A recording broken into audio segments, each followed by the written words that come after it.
tudo bem? Aqui vamos nós. Paradigma, eis a questão. O que conta não é o que acontece com você, mas como você responde ao que acontece com você. Posso ter dois indivíduos que vieram da mesma família. Um acha que a infância foi uma maravilha, o outro acha que foi um inferno. Não é verdade? Então o que conta não é a sua experiência, é como você reage à experiência que você tem. E essa percepção é a sua atitude. A sua atitude determina isso. Então nós temos uma atitude do indivíduo que é otimista e uma atitude do indivíduo que é pessimista. Eu sempre digo o seguinte: otimismo sozinho não resolve. Pessimismo atrapalha. E o modo de você mudar essa atitude, que vai determinar a sua altitude na vida, depende muito do modo como você percebe o mundo. Depende muito do que nós chamamos de paradigmas. Ou seja, a percepção que você tem do mundo. Vou dar um exemplo.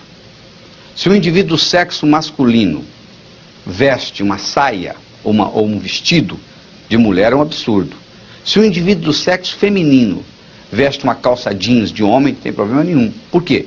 É o paradigma vigente na nossa sociedade que mulher pode usar roupa de homem, mas homem não pode usar roupa de mulher. Não é verdade? Isso é um paradigma. Isso não está escrito em lugar nenhum. Mas é o modo como a coisa é percebida. O paradigma está para nós igual a água está para o peixe.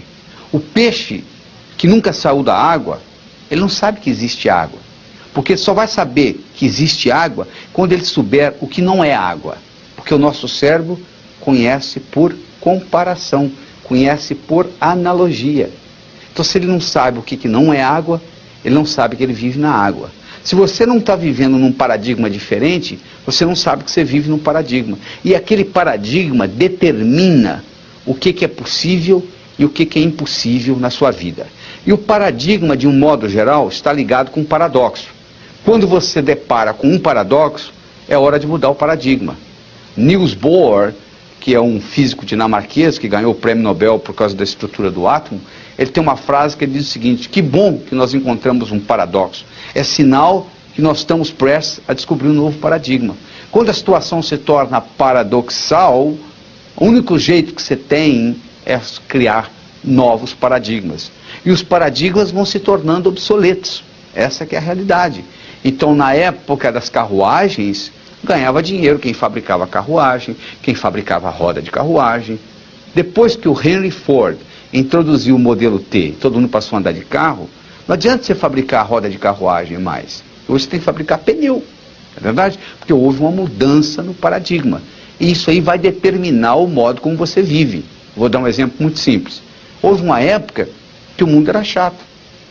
Até que Nicolau Copérnico matematicamente provou que o mundo era redondo, e Cristóvão Colombo comprovou. Quando o mundo era chato, era impossível você fazer uma viagem de volta ao mundo num mundo chato. Quando o paradigma é do mundo redondo, agora você pode fazer uma viagem de volta ao mundo. Ou seja, quando há uma mudança de paradigma, há uma multiplicação de possibilidades. Ou seja, aquilo que era impossível na sua vida, com a mudança de paradigma, passa a ser possível. Mas só que a nossa tendência é continuar com os paradigmas antigos. A Suíça dominou o mundo de relógios durante muito tempo. Quando o relógio eletrônico, que provavelmente você está usando aí no seu pulso, foi inventado, houve um grande problema na Suíça, porque quem inventou o relógio eletrônico não foram os japoneses, nem tampouco os americanos, foram os suíços. Mas quando o suíço apresentou aquele relógio, que não tinha corda, que não tinha mola mestre, que não tinha rubi, eles disseram: isso não é relógio, guarde isso. E os japoneses, a Seiko, e os americanos, a Texas Instruments, lançaram e tomaram conta do mercado. Os suíços, que dominavam o mundo de relógios, tinham 90% do lucro de relógios no mundo, chegaram a 15%. Eles tinham 65 mil funcionários, chegaram a 15 mil, tiveram que mandar 50 mil relojoeiros embora. Ficaram desempregados, porque houve uma mudança no paradigma. Na sua vida, se você examinar, você vai ver que muitos paradigmas estão mudando. E se você não acompanhar com essa mudança, você vai ficando para trás. E o paradigma determina a sua atitude, porque você nunca vai saber se é sorte ou se é azar, dependendo do que vem depois. Eu tenho uma história que eu conto no meu livro Sucesso Não Ocorre Por Acaso, que é a história de um menino que está sentado na calçada, numa pequena vila da China, e passa uma cavalaria, e tem um poltrinho, um cavalinho que nasceu 5 ou 6 dias antes, e o poltrinho não está conseguindo acompanhar o ritmo da cavalaria. E o dono da cavalaria vê aquele menino sentado e pergunta para ele: você quer esse cavalinho para você? Ele: quero. Ele ganha o cavalinho e leva para o quintal. Aí o vizinho do pai do menino vem para conversar com o pai do menino e diz: poxa, seu filho é de sorte, hein? Ele diz: por quê? Ele está sentado na calçada, ganha um cavalinho. Ele diz: pode ser sorte ou azar, o tempo dirá. O cavalinho cresce, o menino cresce, pegado um ao outro. Um dia o cavalo foge, vai embora, o rapazinho entra em depressão. Vem o vizinho: pô, seu filho é de azar, hein? Azar ou sorte, o tempo dirá, responde o pai do menino. 6 meses depois, o cavalo volta seguido de cavalos selvagens. O cavalo selvagem não tem dono, fecharam a porteira do curral, é deles. Vem o vizinho: seu filho é de sorte. Sorte, o azar, o tempo dirá. O rapaz vai montar num cavalo, o cavalo pula com ele, quebra a perna. Vem o vizinho: seu filho é de azar. Azar ou sorte, o tempo dirá.